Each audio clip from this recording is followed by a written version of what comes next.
paz do Senhor Jesus a todos, né? Sejam mais uma vez bem-vindos ao curso básico, ao curso básico de teologia, né? É um prazer muito grande poder estar aqui novamente com vocês. Hoje é a nossa última aula, né? É a quarta aula desta disciplina, né? Introdução à teologia, né? Introdução à teologia.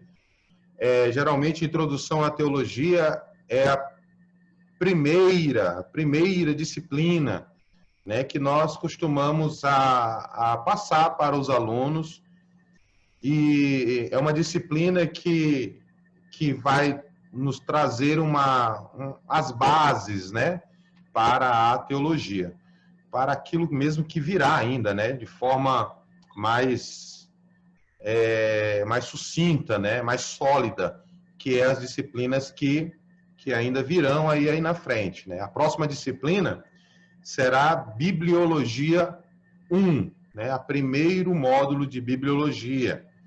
Tem muita coisa interessante, tem muita coisa boa de se ver. Essa daqui é a última aula, nós iremos ver alguns pontos principais, muitos pontos importantes para a questão teológica. Meus queridos alunos, como alunos de teologia, eu preciso passar esse conteúdo para vocês, né, que é um conteúdo um pouco resumido nessa última aula, que nós iremos apenas fazer uma grande revisão do que já foi falado, e vamos acrescentar alguns pontos para nós concluirmos esta aula, tá bom? Para nós concluirmos esta disciplina. Para quem não assistiu a primeira aula, nem a segunda, nem a terceira, a primeira, a segunda e a terceira aula estão disponíveis, tá bom? No canal lá, no link privado, no canal do YouTube.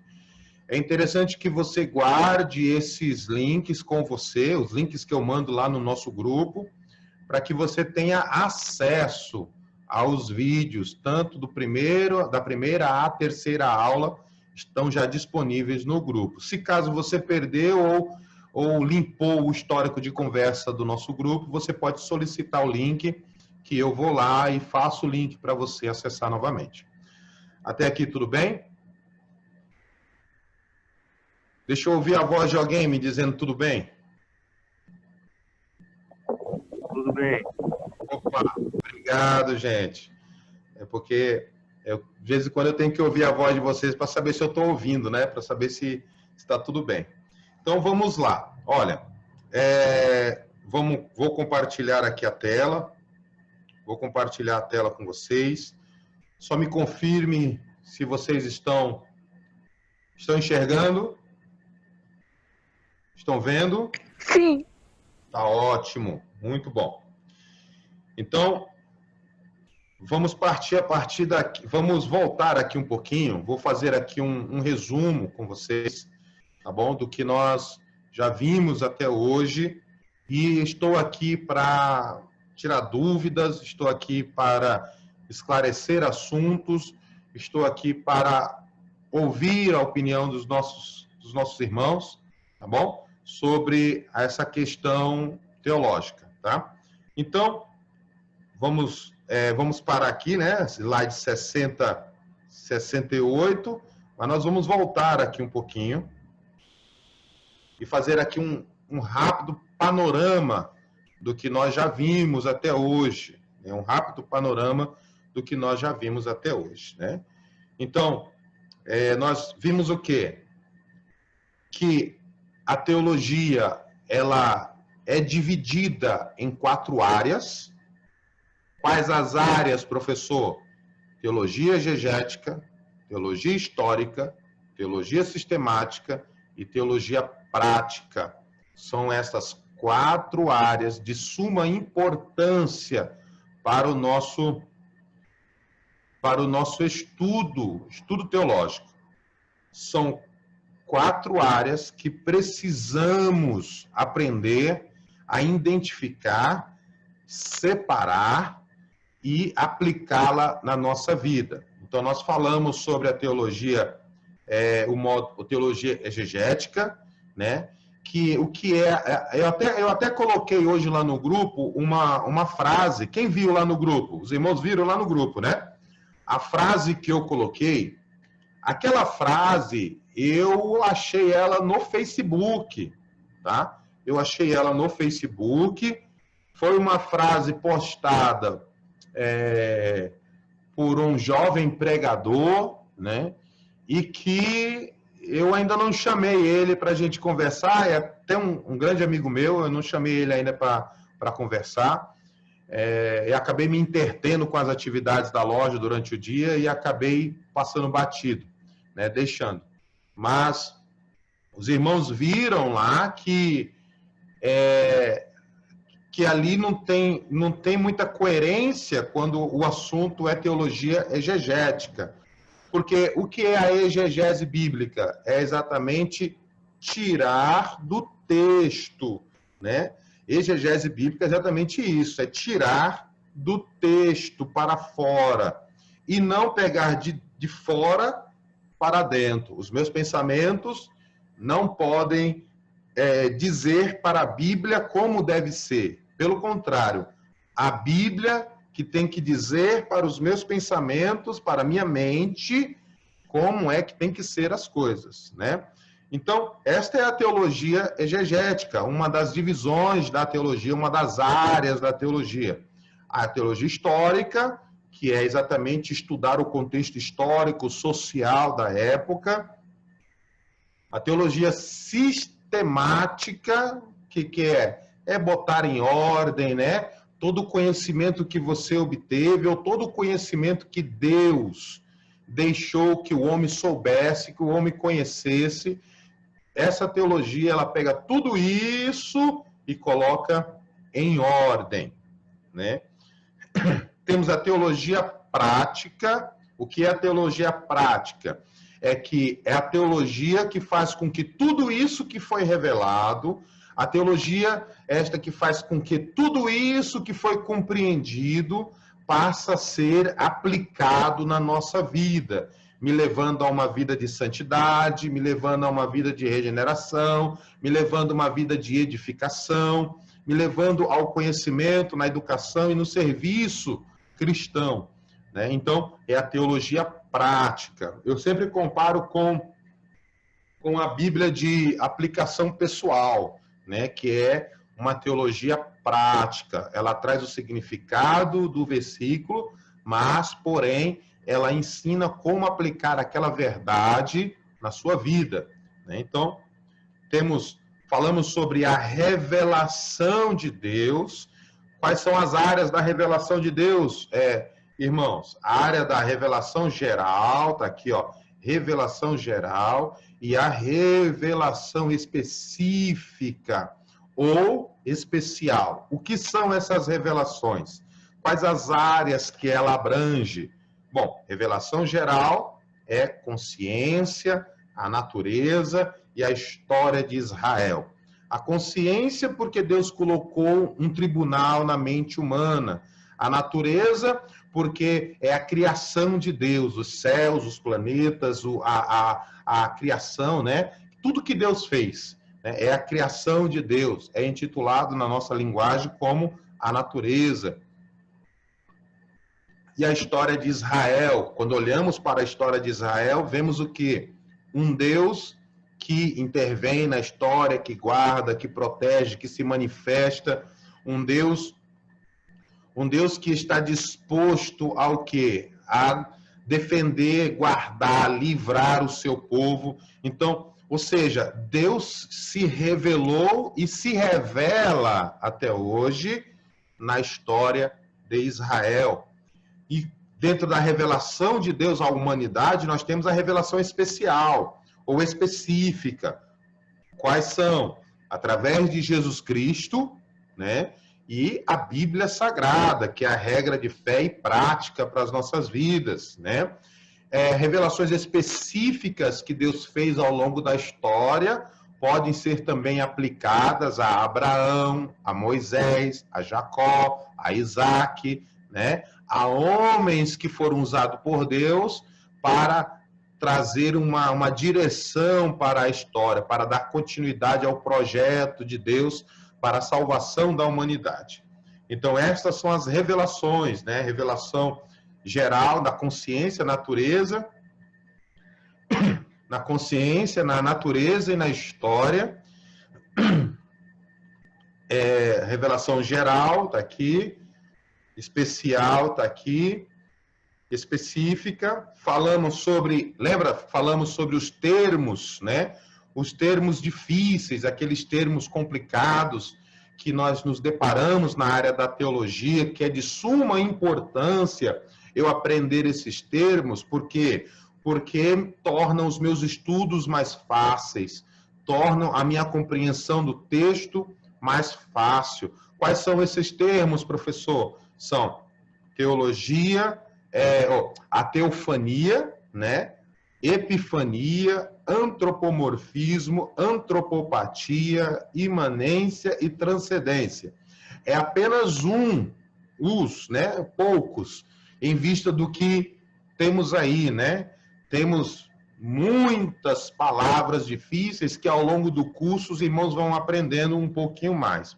Falamos sobre cada uma dessas, né? Falamos o que é teofania, né? Que é uma aparição visível, perceptível de Deus, que é composta por duas palavras de origem grega, né? Theos, que é Deus, e phainos, que é aparecer, ou seja, é uma aparição visível de Deus. Falamos sobre epifania, né? Que são diferentes, a teofania da epifania. Ambas significam uma manifestação visível da parte de Deus, porém, né? Porém, a epifania fala-nos de uma manifestação permanente de Deus. Aonde nós vimos isso? Quando Jesus vem, né? Quando o Verbo se fez carne e habitou entre nós, como João diz, né? Vimos a sua glória como a glória do unigênito do Pai, cheio de graça e de verdade, que é a encarnação de Cristo. Não é encarnação, irmãos. Meus irmãos não estão estudando o segmento espírita, tá? É encarnação, tá bom? Ou seja, foi somente uma vez que Cristo se encarnou. Bom? Uhum. Então, nós temos aqui o antropomorfismo, né? O que é o antropomorfismo? O antropomorfismo vem de origem de palavras gregas, que é anthropos, que significa homem, né? E morphe, que significa forma. O que é antropomorfismo?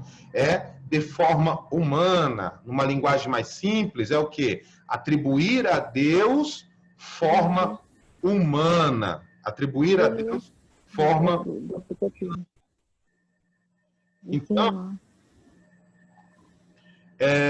Então, o antropomorfismo aparece na Bíblia Sagrada, mostrando Deus como forma humana, né? É uma linguagem que Deus utiliza para se comunicar com cada um da humanidade. Antropopatia, o que é antropopatia? É exatamente atribuir a Deus sentimentos humanos, né? O que significa imanências? O significado de imanência é que Deus está presente e ativo dentro da sua criação e dentro da raça humana, mesmo naqueles membros que não acreditam. Ou seja, o que é imanência? Deus está no controle de tudo, está presente na sua criação. Falamos sobre transcendência, Deus transcende o tempo, né? Deus está lá no final, Deus está lá no começo. Deus não se limita ao pensamento humano, às dimensões humanas. Deus é infinitamente maior que qualquer evento natural ou humano, né? A humanidade de hoje tem o costume de querer colocar Deus dentro de uma caixinha de fósforo e achar que Deus é limitado. Deus não é limitado. Isso é a transcendência de Deus. Falamos sobre o início da teologia, que a teologia iniciou muito antes, o pensamento teológico se iniciou muito antes de Jesus pisar aqui na Terra, tomou forma, iniciou com o pensamento teológico com os apóstolos, depois com o sobrevivente, o único apóstolo vivo, que foi João, né, que é o pivô da teologia cristã. João, que defendeu o cristianismo até o último período da sua vida. Ele foi um grande teólogo no sentido de apologista, de defensor da fé, né? Por quê? Porque João era aquele que defendia o cristianismo da época, as doutrinas que Cristo havia deixado para a igreja.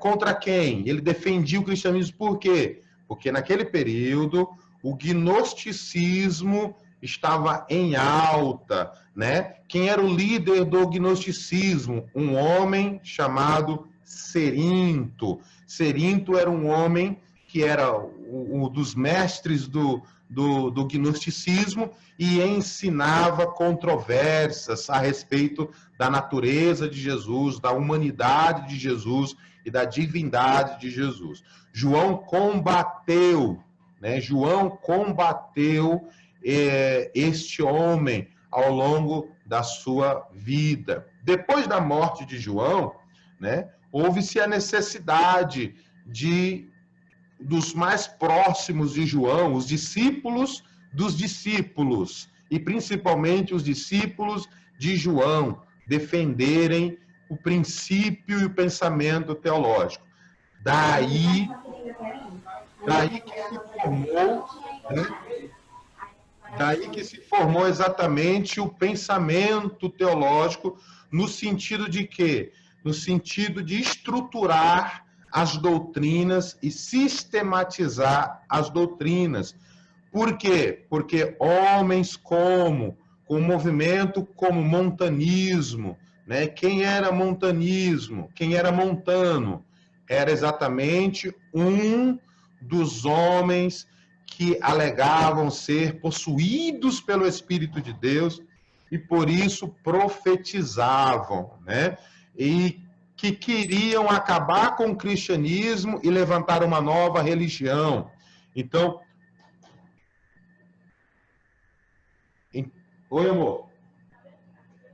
Só um minutinho, irmãos, que eu abri a porta para minha esposa aqui.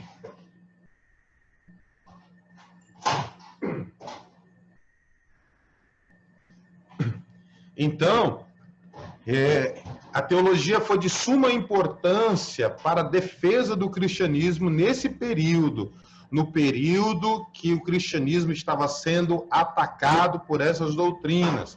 Os discípulos de João combateram com ímpeto, né, sobre todas essas heresias.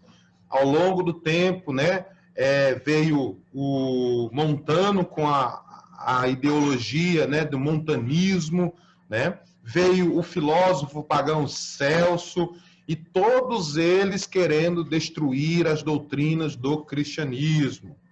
Falamos o quê? Sobre a importância da teologia na formação, na reforma protestante.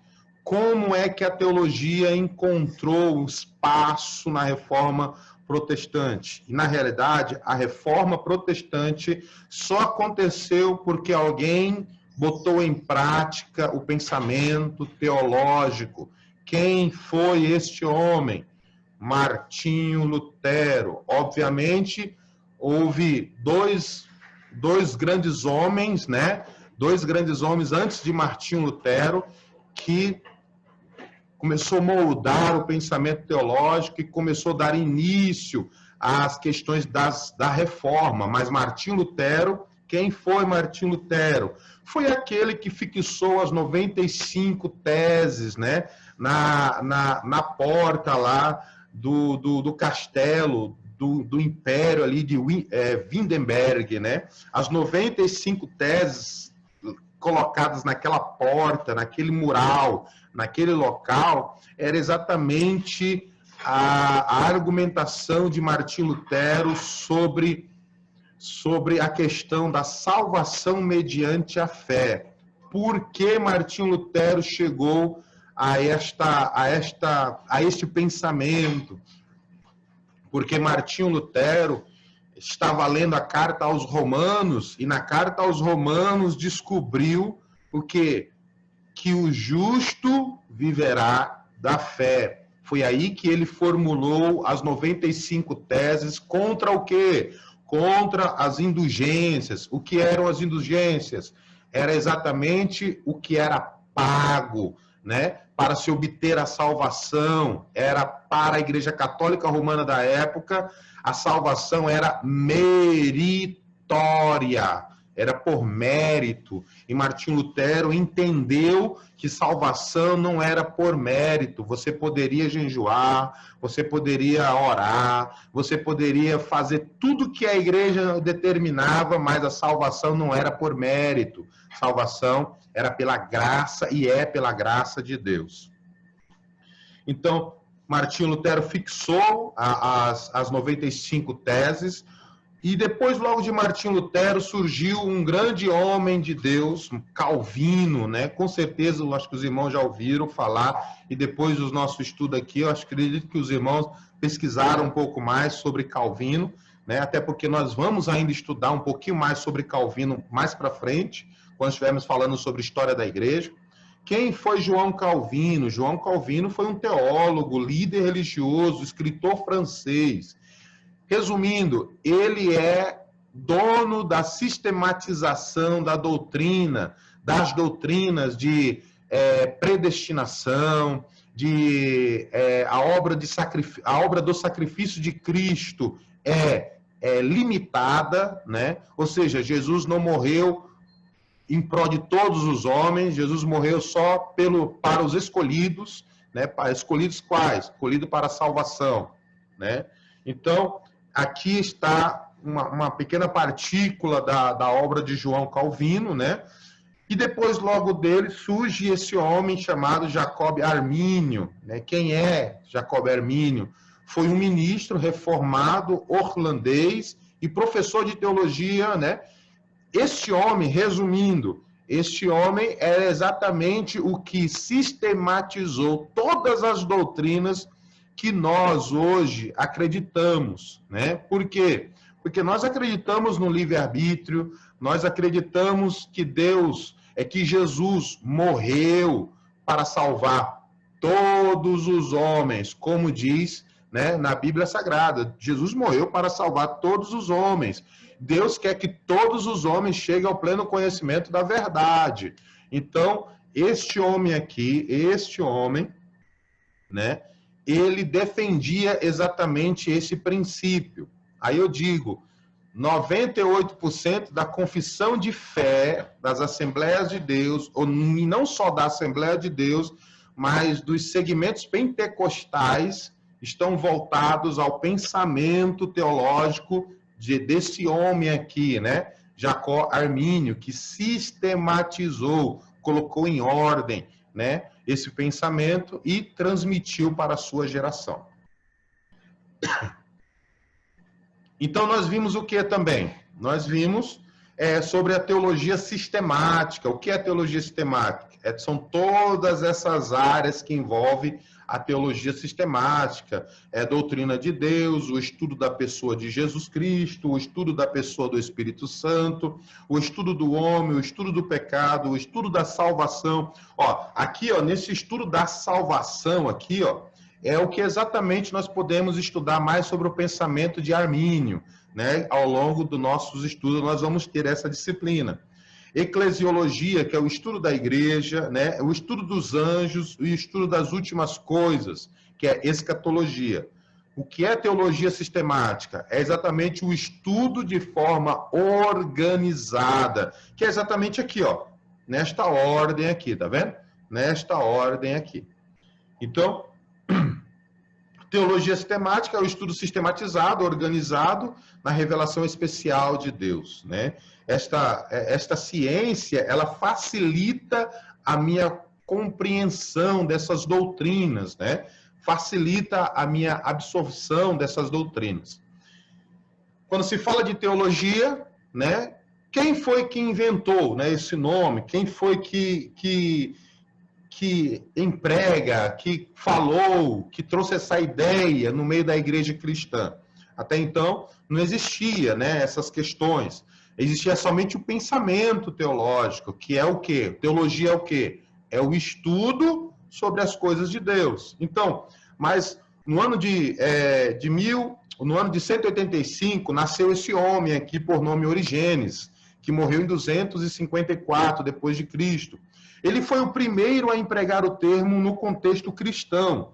Com qual frase? A frase dele é a seguinte: o estudo do conhecimento de Deus é algo majestoso e sublime, né? Convidando as pessoas a estudarem mais sobre as questões de Deus. Por quê? Porque é algo majestoso e algo sublime, né? Então, Origênesis foi o que empregou pela primeira vez esse termo, mas a partir de Eusébio de Cesareia, lembra que nós falamos sobre Eusébio de Cesareia? Até mostrei aqui esse livro para vocês, né? Eusébio de Cesareia, que é uma obra muito importante, que os irmãos, quando puderem adquirir, os irmãos adquiram, que fala sobre uma boa parte, até fala sobre o primeiro, segundo, terceiro e até o quarto século. Ele narra a história do pensamento cristão, do pensamento teológico, até o quarto século, né? É muito, muito bom. Então, Eusébio de Cesareia, quem foi? Foi o que popularizou esta palavra, teologia, no cristianismo. Foi ele que trouxe esse sentido, essa ideia, né, da busca. Foi ele que tornou popular. Sabe por quê? Até hoje, os escritos, os documentos históricos de Eusébio de Cesareia ainda são utilizados nas universidades, ainda são utilizados nas escolas teológicas. Os acadêmicos de teologia ainda estudam o pensamento de Eusébio de Cesareia para entender como era o pensamento daqueles que eram mais primitivos, né, que estavam mais distantes da nossa era, né, para que eles possam saber como é que eles pensavam, como é que era a visão deles acerca de algumas doutrinas, entre elas o arrebatamento da igreja, entre elas a ressurreição, entre elas os dons espirituais, entre elas o batismo com o Espírito Santo, o falar em línguas, né? Todos esses pensamentos teológicos são compreendidos, né, a partir de documentos como esse aqui. Alguma dúvida? Até aqui? Alguma dúvida? Não, né? Enquanto eu estou na aula,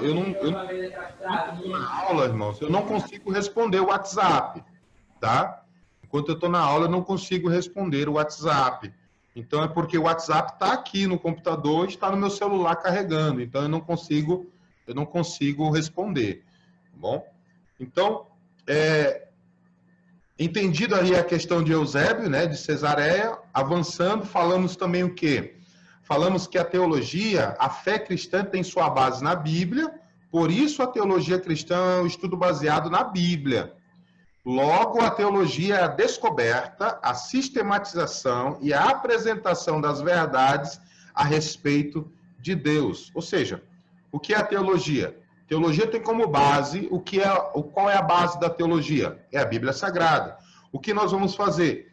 Teologia é o estudo, né? O que vai acontecer quando eu estudo? Eu descubro as coisas, eu aprendo as coisas. O que vai acontecer quando eu aprendo as coisas? Eu vou sistematizar, eu vou colocar em ordem o meu pensamento, eu vou colocar em ordem aquilo que eu aprendi, né? E depois que eu coloquei em ordem, eu vou o quê? Apresentar, né? Eu vou apresentar de uma forma organizada tudo aquilo que eu aprendi. A teologia, ela faz muito umas modificações na nossa vida, né? Falamos sobre o pensamento filosófico ao longo da história e os pensamentos filosóficos que permeiam a nossa geração. Quais são eles? Pragmatismo, relativismo, niilismo, cinismo filosófico. Todas estas pensamentos filosóficos, todos esses aqui, ó, e muitos outros que nós vamos estudar ainda, esses pensamentos filosóficos querem substituir as verdades contidas dentro da palavra de Deus.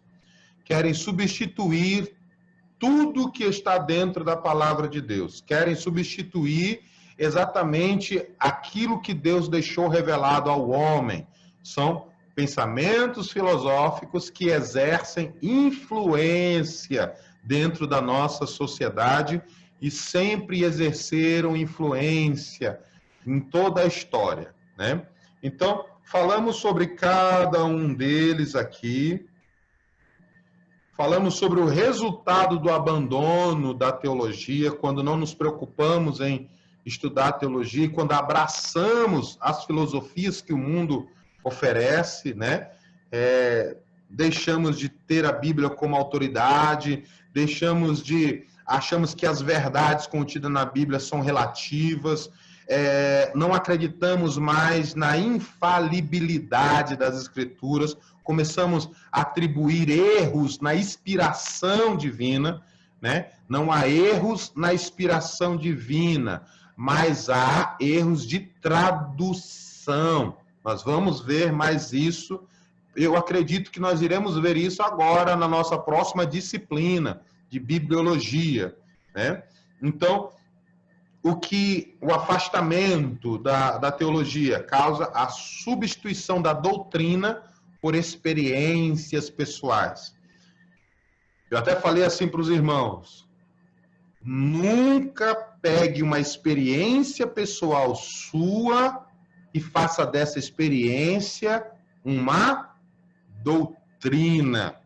Não se usa experiências pessoais para ser doutrina. Experiências pessoais podem ser resultados de sua vida de obediência às Escrituras, de uma graça, que é um favor imerecido de Deus em prol da sua vida, para lhe ensinar alguma coisa, né? Mas nunca pegue esta experiência pessoal sua e transforme em doutrina e queira que os outros também possam vivenciar, né? Nenhuma experiência própria espiritual, por mais poderosa que seja, não traz complemento para a Bíblia e nem traz uma continuação de doutrina para a Bíblia. A Bíblia já está fechada, é única e não necessita de acréscimo e nem necessita de modificações, né? A Bíblia é exatamente aquilo que ela precisa ser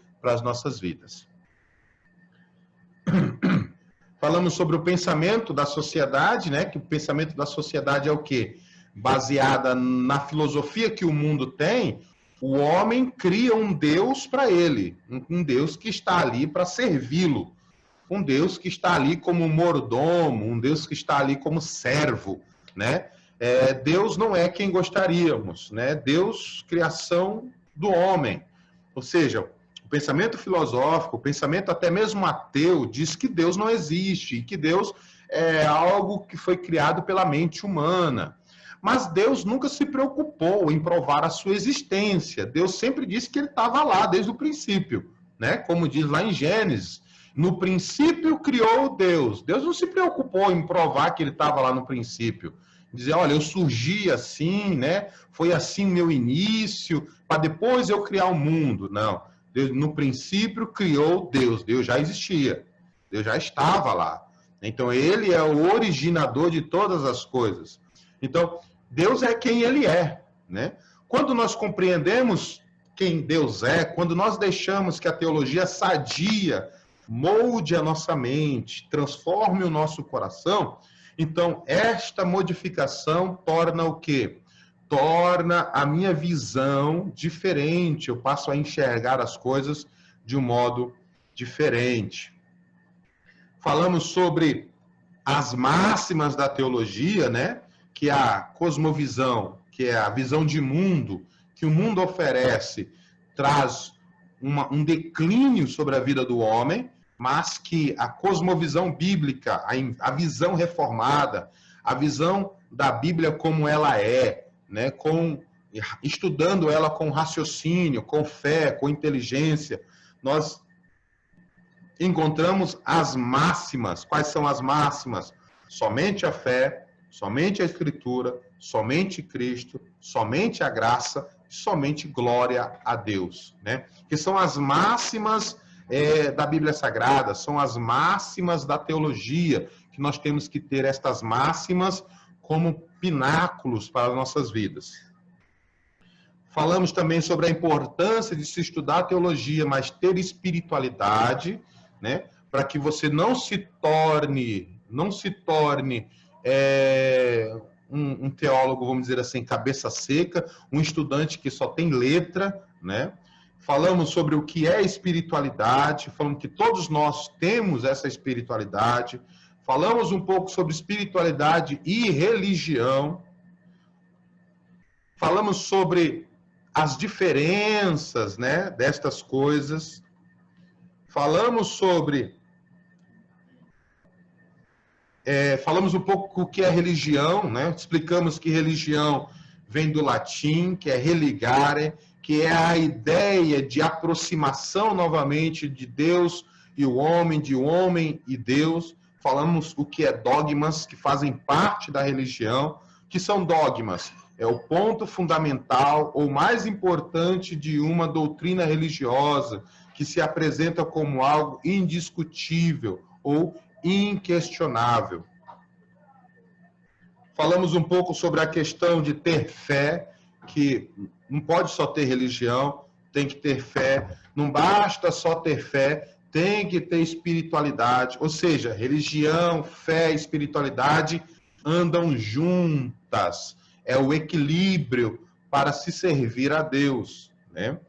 E hoje, para nós finalizarmos essa disciplina, nós vamos falar um pouco sobre o perigo de muita teologia sem uma vida de religião, fé e espiritualidade.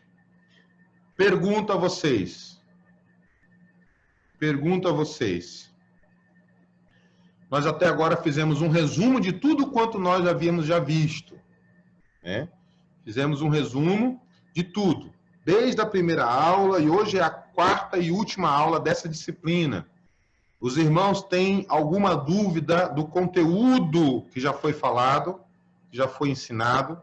Se tiver, os irmãos podem abrir o áudio aí e falar, tá bom? E perguntar, que nós vamos trazer um esclarecimento aos irmãos, tá bom? Os irmãos têm alguma dúvida? Professor. Pode falar, irmã Sara. Vai ser tipo só a prova mesmo? Vai ter recuperação? A prova, né? Uhum. Olha, irmãos, todos os irmãos que estão no grupo, nós temos lá, deixa eu ver aqui, nós temos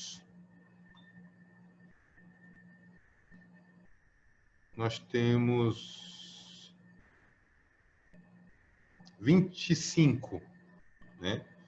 25 alunos no grupo.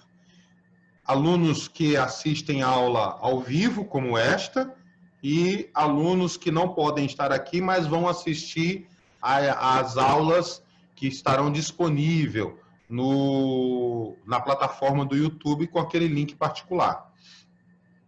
Todos esses alunos precisam estar na plataforma de atividades, tá bom? Se eu não me engano, os irmãos estão conseguindo ver aí o que eu estou compartilhando? Consegue ver, irmã Sara? Sim. É a sala de atividades? Uhum. Então, aqui, ó, nesta sala, a sala de atividade, que eu estou mostrando aqui para vocês, Todos precisam estar nesta sala. Eu só tenho aqui, ó, 14 alunos. Tá vendo aqui? Só tem 14 alunos. Então eu preciso que todos estejam aqui, ó, cadastrados. Todos tenham que logar aqui, ó. Todos. Para quê? Para que você possa fazer a sua avaliação. Quando será a sua avaliação? Quando? Será a partir de segunda-feira. Por favor. A partir de segunda-feira. A partir de segunda-feira, a avaliação já estará disponível. Já estará disponível para vocês estarem realizando a prova. São várias questões, tá bom? Que vão abranger todo o conteúdo que nós vimos até hoje, tá? Vale 100 pontos. A média é 70, tá bom? Não se preocupe com a sua pontuação. Você acha que, se não me engano, você recebe a pontuação logo de imediato. Você anota a sua nota, tá bom? Eu vou receber a sua nota, porque o próprio sistema já faz a correção automático, e eu vou receber a sua nota e vou colocar numa planilha, mas você anote a sua nota. A sua média deve ser 70. Prova é de alternativa. Só tem uma questão que é de você escrever, tá bom? A partir de segunda-feira, esta avaliação já estará disponível. Então, quem não assistiu a primeira aula, assista. A segunda, assista. A terceira, assista. E, junto com esta aula aqui, que vai finalizar as 4 aulas da disciplina de Introdução à Teologia. Eu não estou ouvindo. Vai estar disponível na segunda-feira e a gente vai ter que fazer até a quinta para na sexta iniciar outra disciplina, né? Não, só vai estar liberado, se eu não me engano, eu programei a plataforma para estar disponibilizando a prova, se eu não me engano, até quarta-feira apenas. Tá? Até quarta-feira. Então, vocês terão segunda, terça e quarta-feira. Até quarta-feira, antes da meia-noite, vocês conseguem fazer a prova. E outra, deixa eu falar para vocês, e outra, vocês só recebem o certificado se vocês fizerem todas as provas, entendeu? É um curso sério, não é porque é online, não é porque o irmão é conhecido e nós vamos dar moleza, não. É um curso sério, você só recebe o seu certificado quando você tiver feito todas as avaliações. São 20 avaliações, mais as atividades complementares que nós vamos fazer ao longo do curso. Entenderam? Sim. Então, o professor é legal, mas ele pega pesado. Eu quero que vocês aprendam. Eu quero que vocês, quando pegarem um microfone, vocês não falem abobrinha, não falem besteira. Né? Porque Deus não vai usar ninguém para falar besteira. Eu tenho certeza. Tá bom? Professor. Sim. Tá falando? Sexta-feira a gente já vai iniciar. Calma aí. Oi, Sara, como é que é? Na sexta-feira a gente já vai iniciar outra disciplina. Sexta-feira, a próxima sexta-feira, é a primeira aula de bibliologia. Primeira aula de bibliologia. Aguinaldo? Obrigada, moçada. Aguinaldo? Professor, o áudio está um pouco com dificuldade para me ouvir aqui. O áudio. O áudio, né? Mas o senhor está usando o quê? Está usando fone de ouvido. Fone de ouvido? Sim, senhor. Eu tô com problema de ouvir o áudio também da Sara. O seu áudio eu tô ouvindo perfeito. Tá dando um mau contato. Acho que é o áudio de algum irmão aí, eu acho. Não, tem algum microfone. Os irmãos, todos os irmãos fechem, todos os irmãos fecham o microfone para me ver o negócio.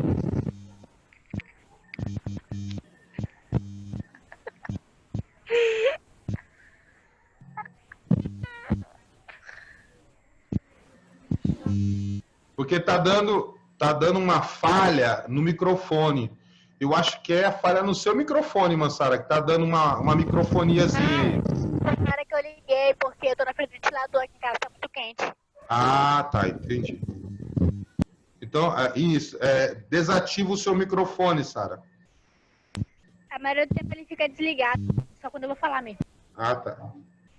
Irmão Aguinaldo, o que o senhor iria falar? A respeito da prova. A prova? Eu queria que o senhor esclarecesse um pouco aí. Segunda-feira, né, para fazer a prova. A partir de Como segunda. a gente vai entrar para fazer a prova. Esclareça para mim, por favor. Não entendi direito. Como vocês vão entrar? Sim, senhor. Quando eu liberar a prova para vocês, eu vou enviar o link de acesso para o grupo. Entendeu? Na segunda-feira. Na segunda-feira. O link de acesso, né? Isso. Tá, Mas para vocês acessarem a prova, vocês já vão ter que estar cadastrado lá naquela lista aqui, ó. Tá vendo aqui? O nome de vocês tem que estar aqui, ó. O nome de vocês tem que estar aqui. Aí, ó. E como faz para cadastrar, professor? Você precisa de uma conta do Gmail. Se caso você não tiver, você vai ter que criar uma conta do Gmail.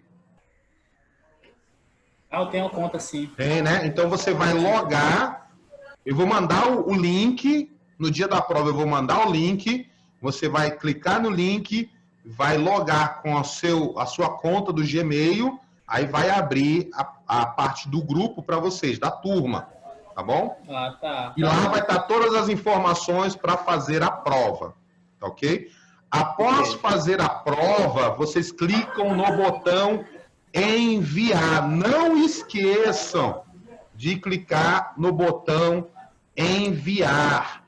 Porque a partir do momento que vocês clicam em enviar, vocês já recebem a nota de vocês e eu recebo a prova respondida e já sei quais são as notas de cada um de vocês.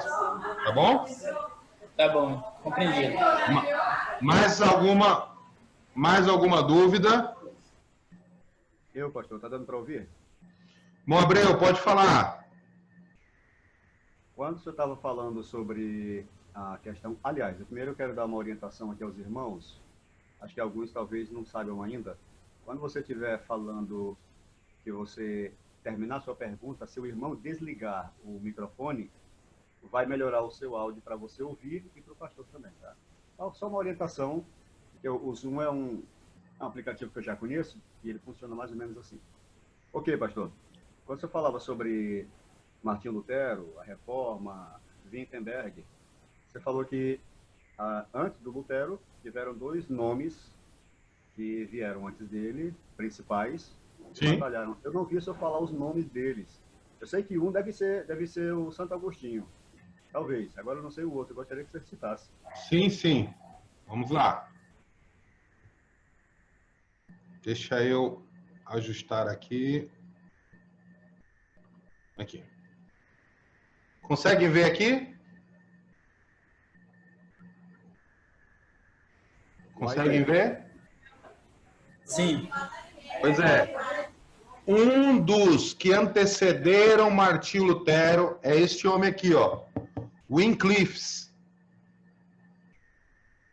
Foi um dos que antecedeu Martinho Lutero. Vou pegar aqui o outro aqui para mostrar para vocês.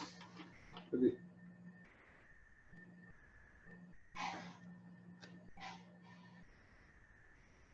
Aí.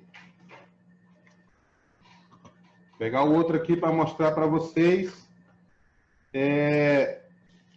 o que antecedeu Martinho Lutero.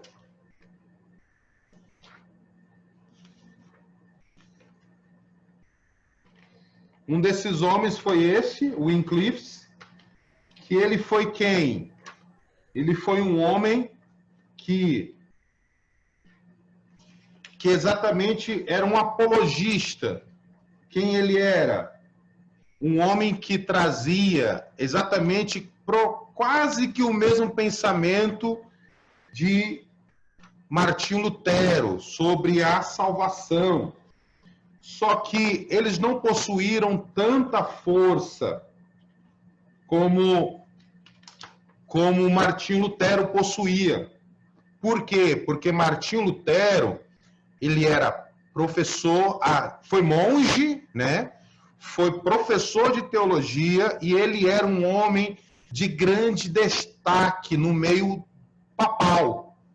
Isso fez com que a reforma protestante fosse o estopim na pessoa de Martinho Lutero. O outro homem se chama João Hus. João Hus foi quem? Foi exatamente o que seguiu os conselhos ou os ensinos desse homem aqui, ó, de Wycliffe. Ele era praticamente discípulo desse homem e que levou adiante os ensinamentos de Wycliffe e fez com que a sua sociedade da época aprendesse quase as mesmas questões de Martinho Lutero, só que também não teve tanta força, porque a sua popularidade não era tamanha, não era tanta como a de Martinho Lutero. Só uma pergunta. Sim? Tipo, os discípulos foram muito importantes, né? Só que eles estão na Bíblia. Por que esses caras aí que foram importantes também não aparecem nela? Porque eles foram bem... Porque esses homens não aparecem na Bíblia? Porque, tipo, os discípulos ajudaram, tal, fizeram bastante coisa. Esses caras, depois os discípulos morreram, eles que deram início à teologia. Tipo, por que eles não aparecem? Porque a Bíblia já tinha sido formada, a Bíblia já tinha sido fechada. Entendeu? Porque, por mais que... Sara, fecha seu microfone, Sara. Isso. Por mais que esses homens eram homens muito conhecedores, por mais que João Hus, Wycliffe, Agostinho, Eusébio de Cesareia e outros que existiram, fossem homens considerados pais da igreja, eles não entram como homens de igualdade com os apóstolos, né? Por quê? Porque a inspiração das Escrituras foi dada exatamente para os apóstolos. A missão do apostolado foi dada para os apóstolos. O último apóstolo vivo, que é João, né? O último apóstolo vivo, que é João, quando ele morre, né? Ele já o cânon praticamente tinha sido fechado. Por quê? Porque a última revelação que é colocado para o cânon, qual é o último livro da Bíblia? Apocalipse, né? Apocalipse exatamente é o que fecha o cânon das Sagradas Escrituras. Ou seja, tudo aquilo que eles escreveram se tornou... Eles nunca imaginariam que ia se tornar o que nós temos hoje, né? Pedro, Paulo, João, Tiago, Judas, quando escreveram, nunca imaginaram que poderiam se tornar a Bíblia que nós temos hoje. Então, com esse pensamento fechado, com essas revelações fechadas, outros tiveram a sua importância em documentos históricos, em documentos que nos trazem o conhecimento nas Escrituras, mas, porém, as suas ideias teológicas não entraram dentro da Bíblia. Pelo contrário, eles pegaram tudo aquilo que foi falado por Jesus, pelos apóstolos, por João, né, os discípulos, e sistematizaram. Eles apenas organizaram, entenderam e organizaram e passaram para as suas gerações. Não só passaram, como defenderam. Então, tipo assim, é como se a missão do discípulo fosse, tipo, conviver com Jesus, escrever a Bíblia desses caras aí só organizadinho, né? Tipo isso. Vamos resumir desta forma. Ao longo do nosso curso, quando nós estivermos estudando sobre a formação da Bíblia, os irmãos vão poder compreender qual for a importância de cada um deles. Tá bom? Porque aqui é só introdução, irmão. Aqui é só introdução à teologia. Mais alguma pergunta?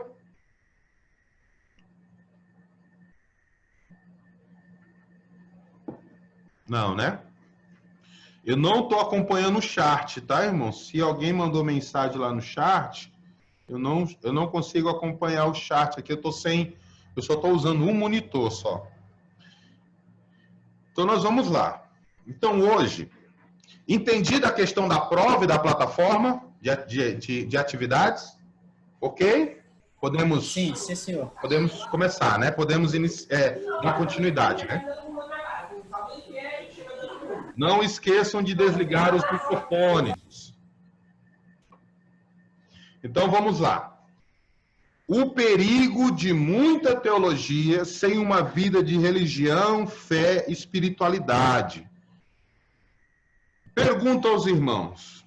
Os irmãos já se depararam com pessoas com muito conhecimento, mas pouca espiritualidade, pouca fé e pouca religião? Tem que se tomar um cuidado muito grande. Teologia é que nem remédio. Tem a dose. Você vai tomando aquelas doses.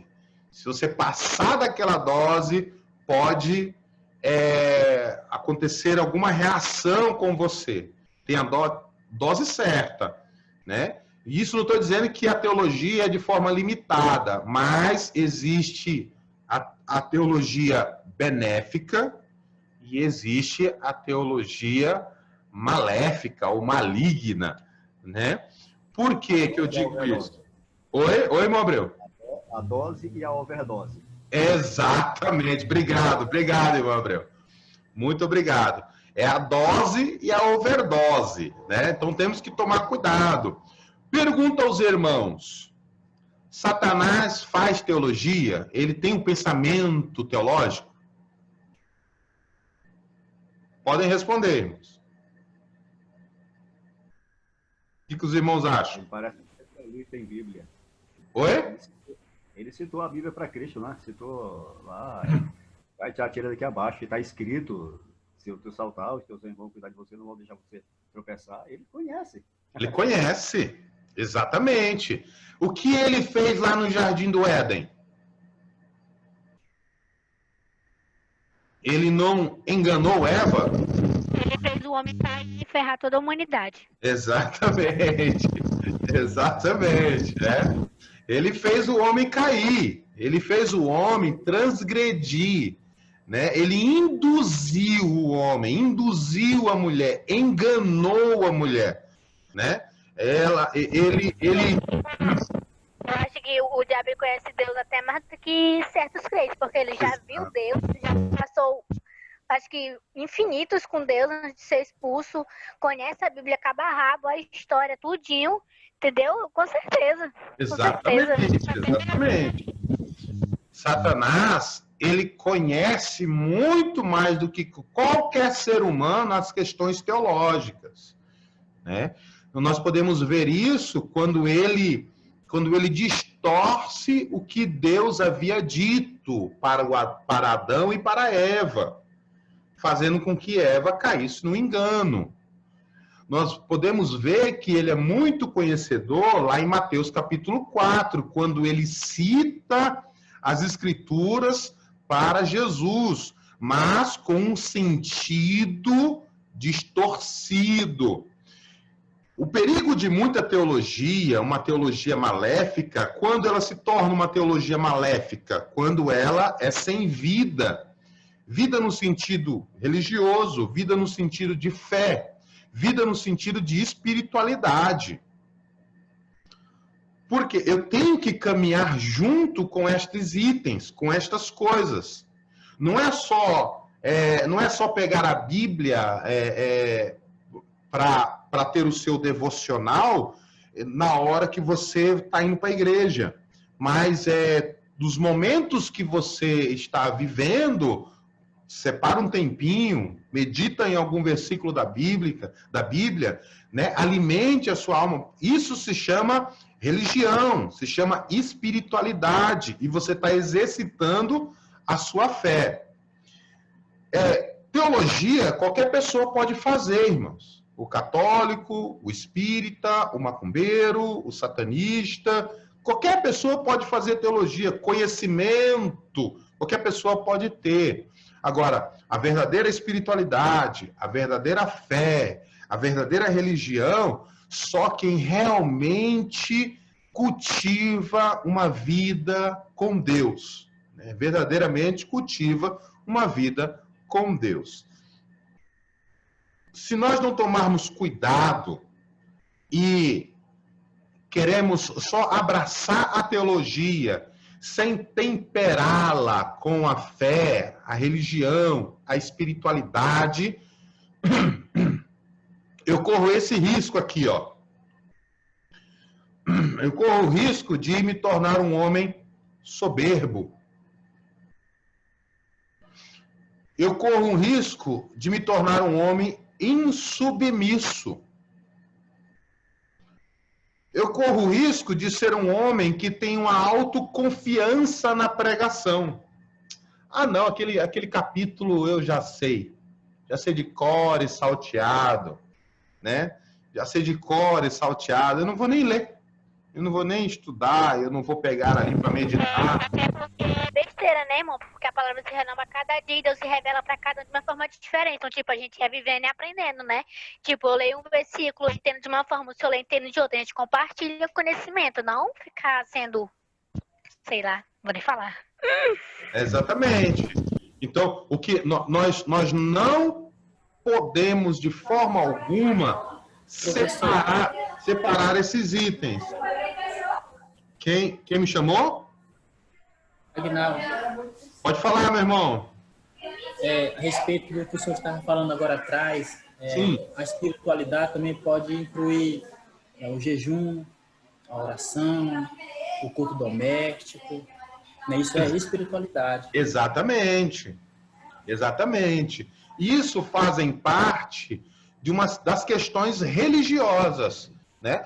Você jejua porque você é um homem religioso. Você faz o culto na sua casa porque você é um homem religioso. Isso faz parte da religião, a verdadeira religião, o que segue os dogmas. Você acredita nessas coisas, então você segue essas coisas. A sua fé faz com que você acredite nessas coisas, né? Então tem aqui o que acontece, os perigos. A autoconfiança na pregação. Ninguém pode ter autoconfiança. Ninguém pode ter autoconfiança na pregação. Irmãos, eu prego desde os 13 anos de idade. Hoje eu tenho 36 anos. E até hoje eu estudo, como eu falei para vocês. Estou com um mestrado em curso, né? Até hoje eu estudo o grego, eu estudo o hebraico, e até hoje eu sinto a necessidade de continuar estudando. Todas as vezes que eu tenho a oportunidade para trazer uma mensagem, uma palavra, me dá frio na barriga.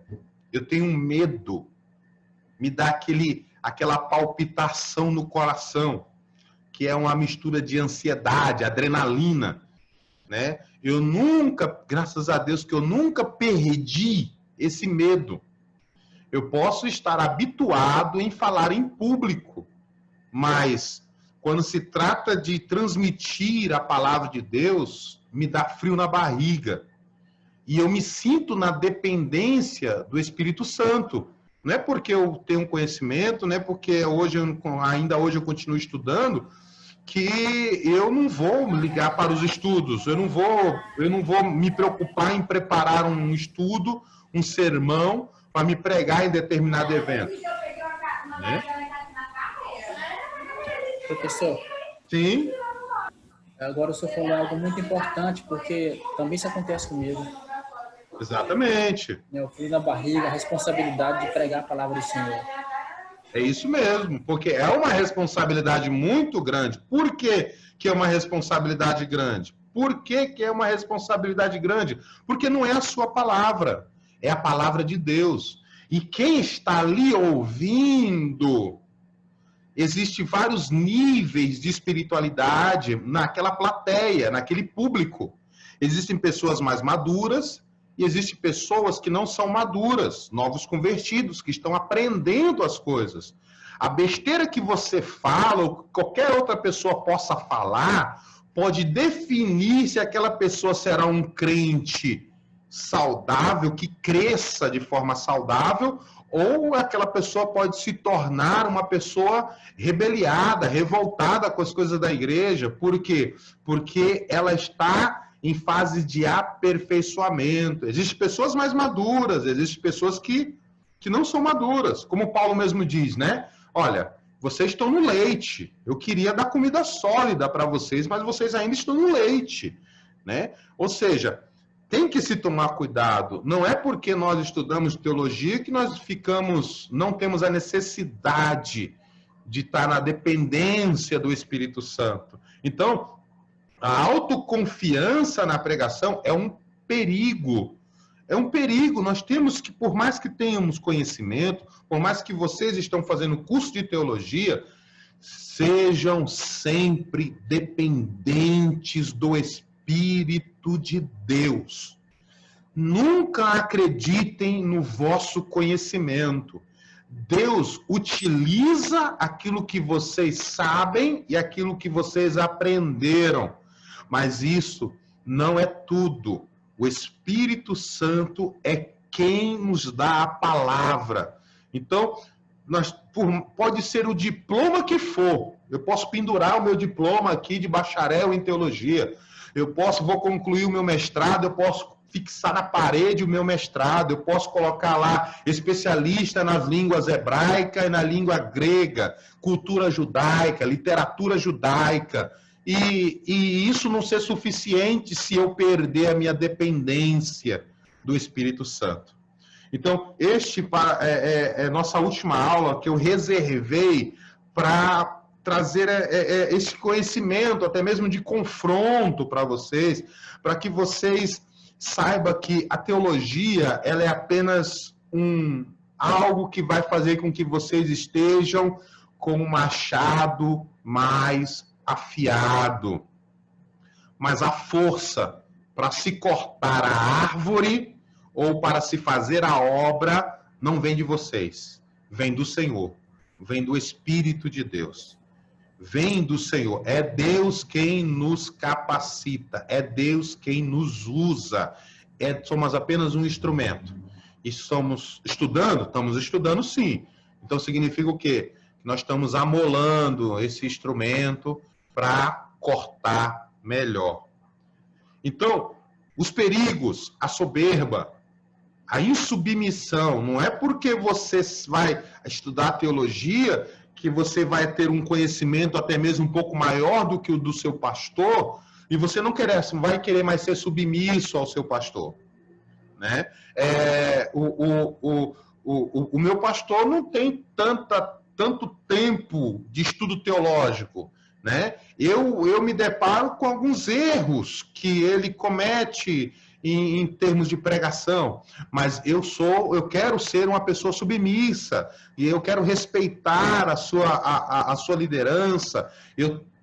Até porque quem estuda teologia sabe da importância de ser submisso à sua liderança, né? Então, apenas conhecimento humano, queridos, teologia é você obter conhecimento humano.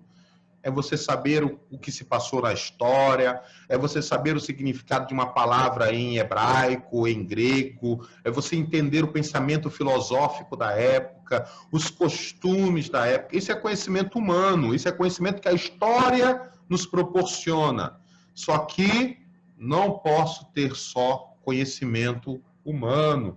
Lembra que Paulo disse assim, se eu não me engano, acho que foi para a igreja de Tessalônica, a primeira ou a segunda carta aos Tessalonicenses, e também para a igreja de Corinto, se eu não me falha a memória, o apóstolo Paulo disse, olha, eu não fui até vós só com pensamento humano, né? Mas eu fui com demonstração de espírito e poder. Ou seja, não é só o conhecimento. E olha que Paulo conhecia, meu amigo. Paulo não era qualquer aventureiro por aí, não. Paulo sabia do que estava falando, né? Paulo vivenciou os períodos em que Cristo estava ali na sociedade. Paulo aprendeu o pensamento do cristianismo, as doutrinas de Cristo. Aprendeu de quem? Do próprio Jesus e de Pedro em Jerusalém, dos apóstolos em Jerusalém. Então, ele sabia do que estava falando, mas ele era um homem dependente do Espírito Santo. Eu não fui até vocês com palavras persuasivas de homens, mas fui com demonstração de espírito e poder, né? Então, não é só conhecimento humano, tem que ter o poder, né? O poder do Espírito Santo, tem que ter o poder do Espírito Santo, porque você é dependente do Espírito de Deus. Não é porque você faz teologia que você vai deixar de ser dependente do Espírito de Deus. Aí, aquela velha frase que eu sempre lembro os meus alunos dizendo assim, não seja um teólogo cabeça seca. Não seja. Que quem diz essa frase aqui é um grande amigo, professor também de teologia, o pastor Gilson Casais, né? Muito meu amigo, companheiro na área da teologia.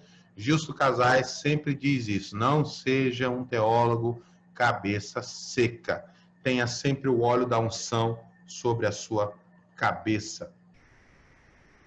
Vamos correr aqui. Introdução à teologia, o que todo aluno deve saber na teologia. O que vocês precisam saber diferenciar nas questões teológicas. Vocês precisam saber diferenciar o conceito de doutrina. Doutrina, o que é doutrina? O que é doutrina, irmãos? Doutrina é ensinar as verdades fundamentais da Bíblia organizadamente. É um conjunto de princípios que serve de base ao cristianismo, compreendendo desde o ensinamento, pregação, opinião das lideranças religiosas, desde que embasadas em textos e obras bíblicas escritas, como regras de fé, preceitos de comportamento e norma de conduta social, referentes a Deus, a Jesus, ao Espírito Santo e à salvação. Doutrina significa ensino. É a doutrina. Doutrina é diferente de costume. Doutrina é diferente de costumes. O costume é temporário. O costume é algo baseado na sociedade em que você está vivendo, que a doutrina muda, o costume muda.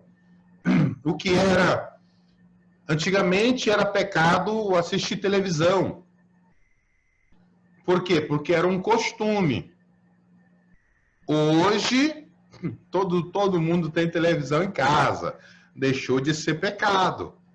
Então, esta é a mentalidade e a diferença que meus irmãos precisam saber. Doutrina é diferente de costumes. Isso os irmãos vão assimilar ao longo do curso.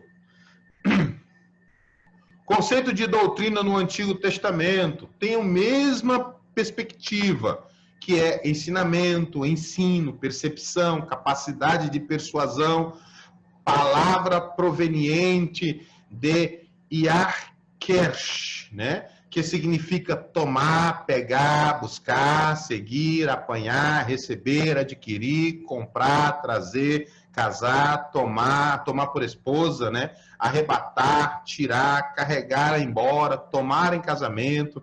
A doutrina escorrerá suavemente em todos os lugares. Além disso, é uma boa lei que dá instrução ao sábio e ensina ao justo uma fonte de vida e como se desviar dos laços da morte. Ou seja, o conceito de doutrina no Antigo Testamento é tudo aquilo que é ético, moral, tudo aquilo que vem para a sua vida, que lhe conduz por um caminho sábio, um caminho saudável, sendo ele qualquer área da sua vida, sendo ele a área sentimental, a área amorosa, o casamento, ou sendo eles nas negociações, sendo ele no buscar, no pegar, no segurar, no apanhar, no receber. Tudo, o conceito no Antigo Testamento de ensinamento, de doutrina, é tudo aquilo que leva você a um caminho bom, a um caminho agradável. Esse é o conceito de doutrina no Antigo Testamento. No Novo Testamento não tem tanta diferença, né? A palavra grega didache, né? Que é realmente praticamente quase a mesma coisa, que é o ensino, a doutrina, a instrução nas assembleias religiosas dos cristãos. Assembleia aqui, irmãos, não é Assembleia de Deus, tá bom? Não é Assembleia de Deus. O significado de assembleia é ajuntamento, né? Ajuntamento, ou seja, é a instrução que é dada quando os crentes estão todos juntos. Aquele culto de ensino que nós costumamos aí, né? Aqueles cultos que é o culto de doutrina, que é o culto de ensinamento, né? Ou seja, é uma palavra oriunda de didasca, significando conversar com outros a fim de instruí-lo, pronunciar discursos didáticos. Ou seja, tanto no Antigo quanto no Novo Testamento, o conceito de doutrina é sempre para o mesmo sentido. Qual é o sentido? De instruir, ensinar, lhe orientar como viver melhor na presença de Deus, e não só na presença de Deus, mas diante da sociedade em que você vive, né? Tudo isso é um conceito de doutrina do Antigo e do Novo Testamento. As características das doutrinas de Cristo. Jesus, quando veio aqui na Terra, ele ensinou a doutrina. Ele doutrinou, ele ensinou, orientou. Todos os ensinamentos da parte de Deus servem para todas as áreas da nossa vida. Todos. Ensinamento moral, ético, social, religioso. Se nós seguirmos os conselhos e os ensinamentos e orientações de Deus, seremos bem-sucedidos em tudo que nós vamos fazer, né? Então, o caráter, as características da doutrina de Cristo. O bom ministro é o criado na fé e na doutrina. Ou seja, como eu me torno um bom obreiro? Um bom obreiro que executa o ministério, o meu chamado, o seu chamado de uma forma excelente. Quando eu sou criado na fé e na doutrina, né? Ou seja, o que se baseia a doutrina de Cristo? Quais são as características da doutrina de Cristo? A evidência de uma doutrina verdadeira. Expulsa os espíritos malignos, pois é vinda de Deus. Tem aqui as referências, meus irmãos podem procurar depois. Pode ser provada como verdadeira. Ou seja, quando se ensina uma doutrina, essa doutrina pode ser provada como verdadeira porque ela tem uma fundamentação, não só bíblica, mas como histórica. Deve ser perseverada. Uma doutrina não pode ser esquecida ou não pode ser mudada ao longo do tempo. Uma doutrina, o arrebatamento da igreja, é uma doutrina. A santificação ou a salvação é uma doutrina. Posso modificar essa doutrina? Não.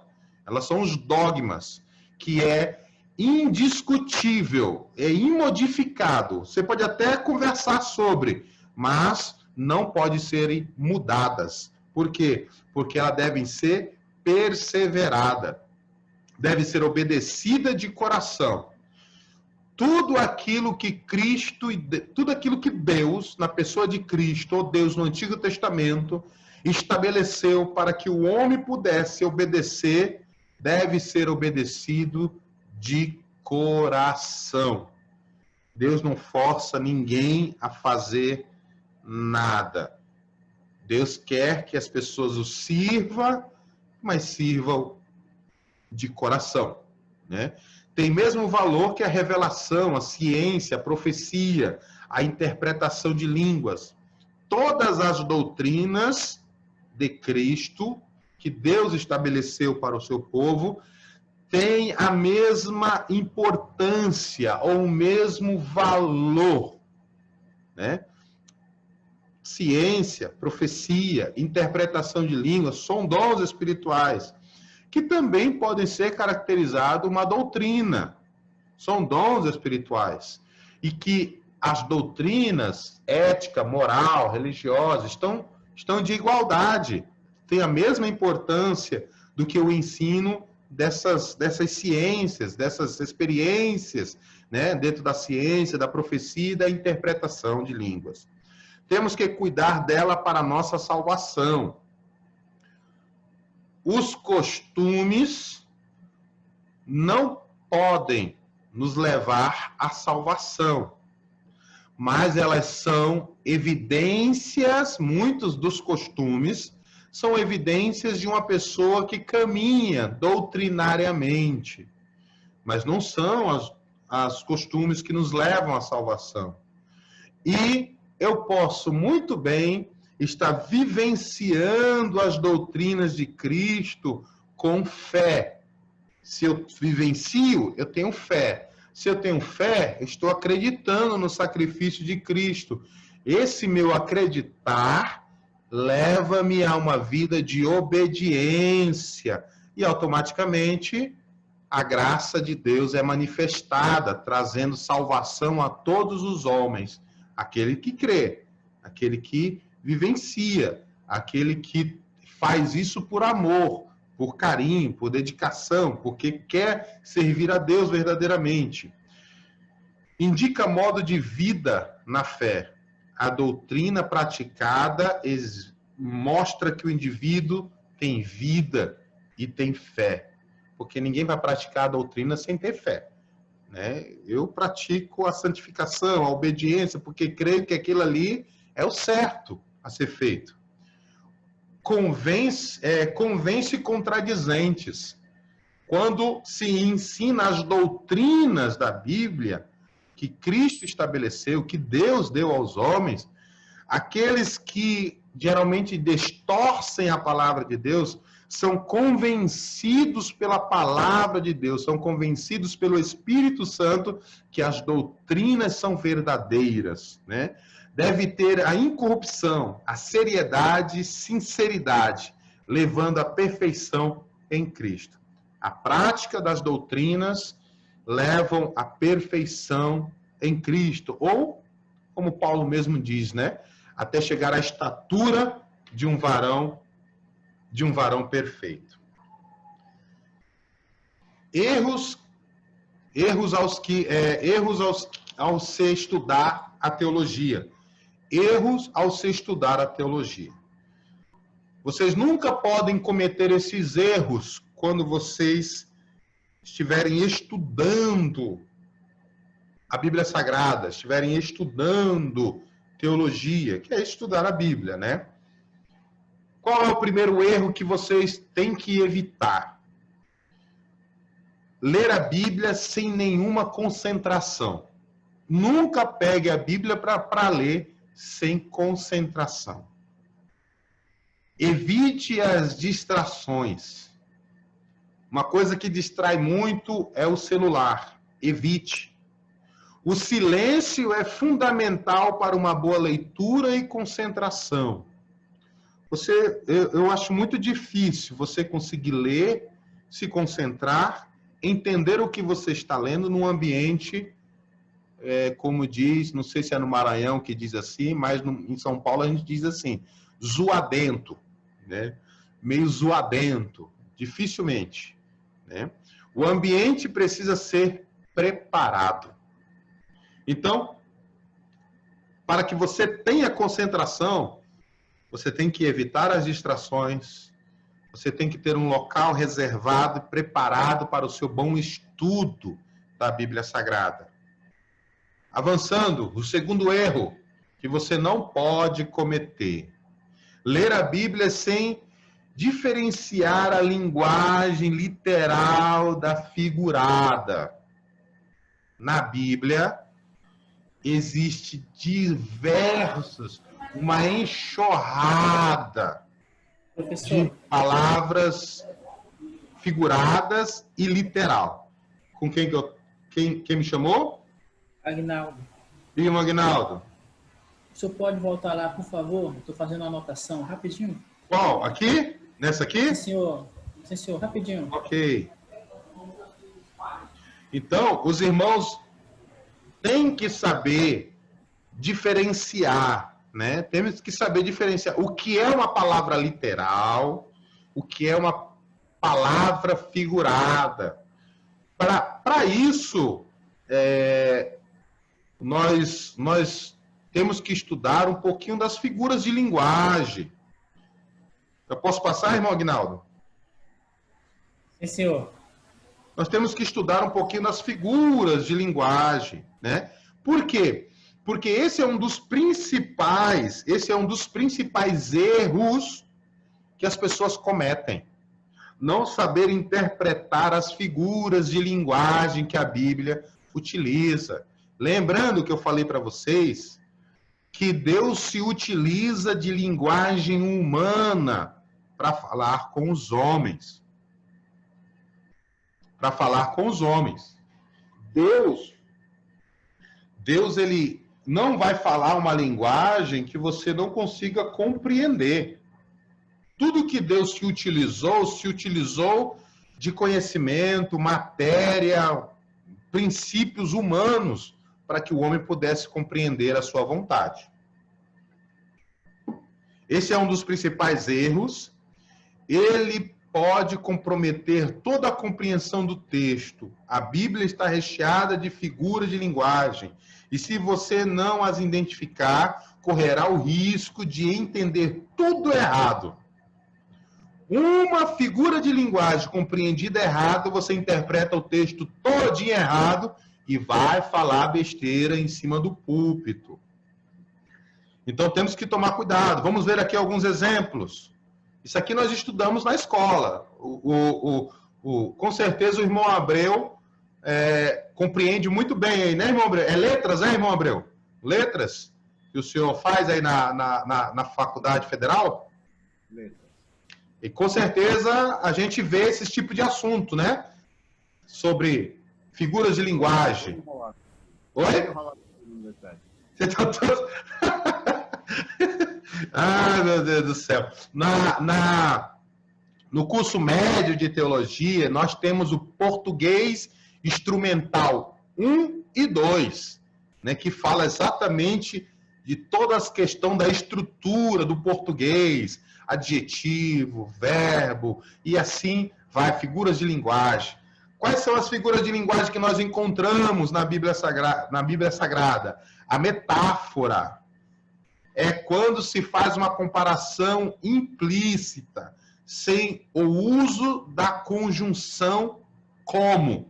Exemplo, coloquei aqui um exemplo, ó, que diz aqui, vós sois o sal da terra. é uma metáfora, né?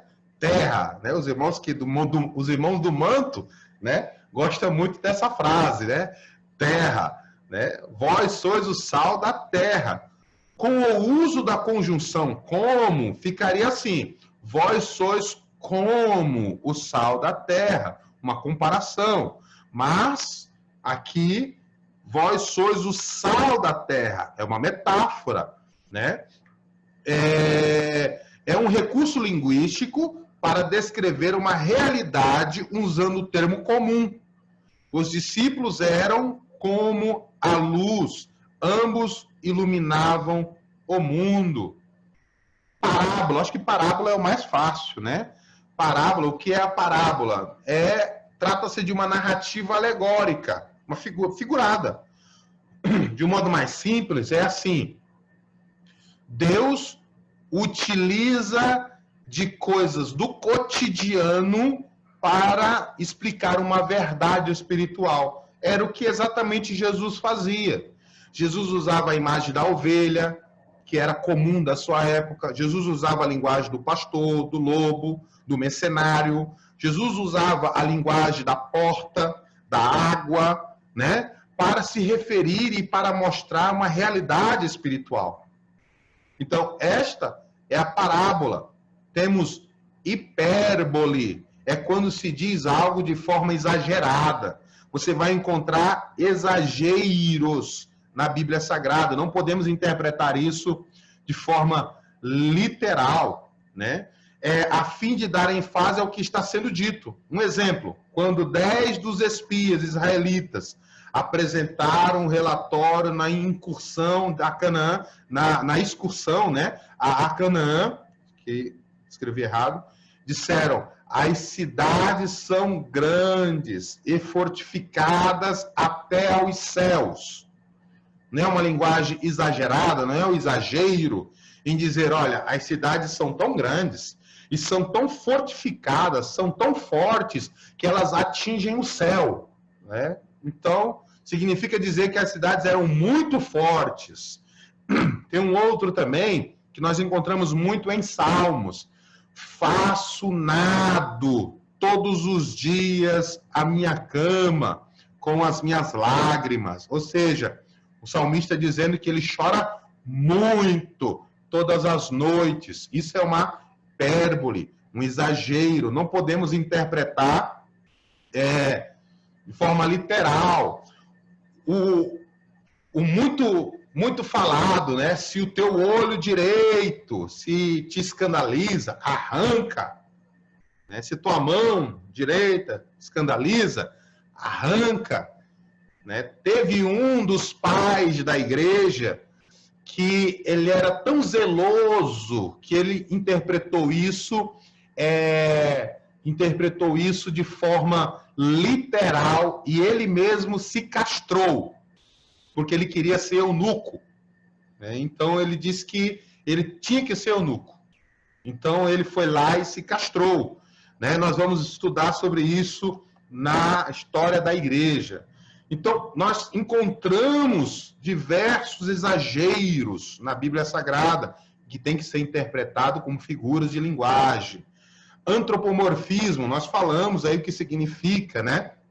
O antropomorfismo, a atribuição de características humanas, é algo intangível, como Deus, por exemplo, né? E se arrependeu Deus de haver feito o homem, arrepender. Uma vez que Deus não se arrepende, não esquece, não fica triste e nem se ira. São apenas termos e características humanas para expressar uma outra realidade. Deus sempre utiliza linguagem humana para falar com os homens, para que os homens compreendam a sua vontade. Como o homem vai compreender que Deus, vamos supor, o sentimento que Deus não quer que o homem faça isso. Então, qual é o sentimento que Deus vai colocar? Deus vai falar assim: não, eu vou usar a tristeza. Aí eu vou dizer assim: não entristeçais o Espírito de Deus em qual foi selado para o dia da vossa redenção. Né? Não atribuir sentimentos a Deus é antropopatia, que é atribuir sentimentos humanos a Deus. Ou para quê? Para que o homem compreenda qual é a vontade de Deus. Então, nós encontramos essas figuras de linguagem. Terceiro erro. Estou correndo aqui para nós finalizarmos a nossa aula, porque já está dando 10 horas, mas passa ligeiro, né? Meu Deus do céu. Terceiro erro, irmãos. Ler a Bíblia... Oi? Alguém me chamou? Rapidinho. Sim, irmão Abreu. Nessas figuras de linguagem, como é que você encaixa aí o casamento do profeta Oséias? O casamento do profeta Oséias, que ele casou com aquela... Oi? Seu áudio... uma figura de linguagem também dizer que o profeta Oséias se casou com uma prostituta, que Deus mandou ele casar para dar exemplo? Não. Não, porque na realidade Deus usou a vida do profeta para trazer uma verdade ao povo daquela época. Qual é o povo? Que o povo estava se prostituindo, se adulterando aquilo que Deus havia estabelecido. Ou seja, Deus usa o profeta como um símbolo, né, daquilo que Deus realmente estava achando do povo, vamos dizer assim. Né? Ali, Deus ordenou mesmo que ele fizesse tal coisa. Deus ordenou. É uma hipérbole. Oi? O Calvino acha que é uma hipérbole. Calvino acha que é uma hipérbole. Na realidade, Calvino tem muitas contradições, né? Foi um grande homem em termos de sistematização do conhecimento teológico, mas, porém, ele tem algumas afirmações meia escabrosa, né? Uma delas é esta. Então, por quê? Porque Deus sempre no Antigo Testamento, nós temos parábolas, coisas que Deus utiliza para expressar verdades espirituais. E Deus utiliza até mesmo os seus servos como figuras para mostrar uma realidade espiritual ao povo. Andar nu, comer esterco, e assim vai embora, né? Então, Deus utiliza para mostrar uma realidade.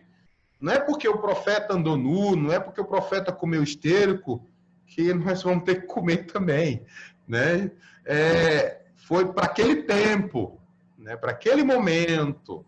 Deus estava... Oi? Igual o rei Saul também consultando uma adivinha. Uma necromante, exatamente. Né? Exatamente.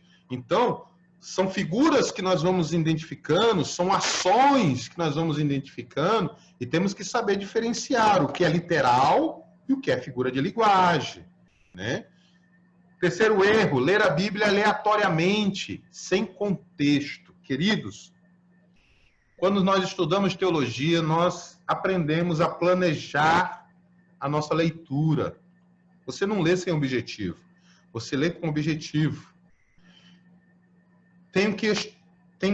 O meu estudo tem que ser de forma centrada e completa. Eu devo estudar sempre o contexto. Já viu aquela expressão que diz que texto sem contexto gera pretexto para uma heresia? É exatamente isso. Quando você estiver estudando um versículo, leia tudo que está em volta daquele versículo. Procure as referências, procure tudo que está em volta para que você possa ler a Bíblia não de forma aleatória. Pega um pouquinho aqui, um pouquinho lá, vai ler um assunto aqui, outro assunto lá do outro lado. Fixa naquilo que você está lendo e estude aquilo que você está lendo. Né? Vá fundo naquilo que você está lendo. Então, estude sempre o texto e o seu contexto. Se for ler as cartas de Paulo, fique só nelas. É o que eu sempre recomendo. Quer estudar as cartas paulinas, né, as cartas pastorais, fique só nela. Até você compreender tudo. Você deve se especializar em alguma área. Você deve se especializar em alguma área. Ou Antigo Testamento ou Novo Testamento. Ou, se tiver condições psicológicas, né, e mentais, nas duas áreas, Antigo e Novo Testamento. Se especialize em alguma coisa, né? Até que você tenha compreendido tudo. Propósito, contexto, motivo, para quem, por quando e etc. Quando nós estudamos a Bíblia, nós fazemos perguntas. Por quê, para quem, qual é o propósito disso, por que disso. Nós fazemos perguntas e focado naquele objetivo. Quarto erro que você não pode cometer: ler a Bíblia sem auxílio de um bom dicionário. Isso aqui parece ser mais simples, né? Mas muitos não fazem isso. Por quê? E acabam entendendo as palavras erradas, ou não entendendo o versículo, ou aquele ensino por completo, exatamente porque falta a compreensão e o entendimento de uma palavra. Então, tenha sempre um bom dicionário. Pode ser um dicionário, esse daqui é o que eu mostrei para os irmãos, ó. É um dicionário bíblico, ele não sai de cima da minha mesa, olha a grossura dele. E tem um outro que nós utilizamos, o Vini, né, o dicionário Vini. Você pode também ter um dicionário de língua portuguesa, um bom dicionário de língua portuguesa, que vai lhe auxiliar também na compreensão de algumas palavras, principalmente as versões que são mais técnicas, né, que geralmente as pessoas utilizam. Quinto erro, penúltimo erro: ler a Bíblia com baixa frequência. Todo estudante de teologia e todo crente, principalmente os estudantes de teologia, tem que ter a Bíblia como livro de cabeceira. Todo dia você deve ter o seu devocional. Todo dia você deve ter ali o seu momento de você ler a sua Bíblia. Lembrando, pegue algo para ler na sua Bíblia e leia focado naquilo ali, até você aprender tudo o que está ali. Aí depois você muda a sua leitura. Mas leia a Bíblia frequentemente. A Bíblia se torna um livro desconhecido quando lemos com baixa frequência. Depois que começamos a ler de forma repetitiva toda a Bíblia, ou conhecendo todo o contexto bíblico, a Bíblia parece que ela, em termos de letra, né? Em termos de um livro, ela parece que se torna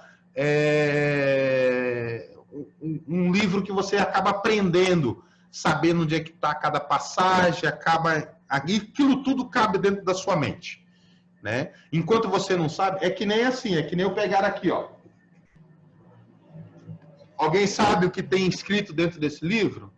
Não sabe, né? Muitos não sabem o que tem escrito dentro desse livro. Mas eu compro esse livro e leio a primeira vez. Então, eu já absorvi alguma coisa. Na segunda vez, eu vou absorver outra coisa. Vai complementar com aquilo que eu já tinha absorvido anteriormente. E assim sucessivamente. Até o ponto de eu saber falar para vocês tudo que está aqui dentro, né? E saber achar exatamente aonde que está cada item que está escrito no livro que eu preciso. Assim é a Bíblia Sagrada. Já viram aquelas pessoas que têm uma enorme facilidade de encontrar os livros da Bíblia? Rapidinho eles encontram, até mesmo os menores livros da Bíblia, com livros que não tem nem capítulo, que é só os versículos. São pessoas que geralmente estão manuseando com frequência a Bíblia Sagrada. Todo estudante de teologia precisa fazer isso. Sexto e último erro para nós estarmos encerrando: ler a Bíblia com preguiça ou com pressa. Ninguém faz isso. Ninguém lê Bíblia com preguiça e ninguém lê Bíblia com pressa. Temos que reservar o tempo. Quanto tempo você vai reservar para a leitura da sua Bíblia? 15 minutos? 20 minutos? 1 hora? este momento você deve ter toda a disposição para ler a sua Bíblia. Não pode ler Bíblia com preguiça e nem com pressa. Irmãos, ficamos por aqui. Uma boa avaliação a todos. As atividades ou a atividade estará disponível nesta plataforma do Google, né? Classroom. Estará disponível.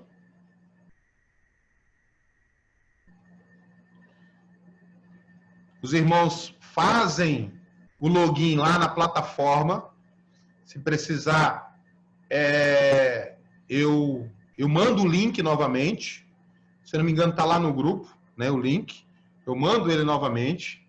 Meus irmãos podem acessar lá. A partir de segunda-feira, a prova já estará disponível para vocês. Tá bom? E aqui só vou dar aqui algumas recomendações sobre a prova, tá? Atenção. Prova de alternativas. 3 alternativas, se eu não me engano, acho que só tem uma que tem 4 alternativas, mas, independente da quantidade de alternativas, só existe uma resposta correta. Você, na hora que tiver com a prova aberta, você estará obrigado a responder todas as questões. Não tem como enviar a prova sem responder todas as questões. Mesmo que você responda errado, mas eu preciso saber se você tem assimilado o conteúdo, se você tem aprendido ou não, tá bom? E aonde eu preciso melhorar como professor. Para isso que eu coloco essas avaliações. É obrigatório responder todas as questões. Após responder, não esqueça de clicar no botão enviar. Não esqueça. O certificado só será entregue com a finalização de todas as provas e com a média mínima de 70.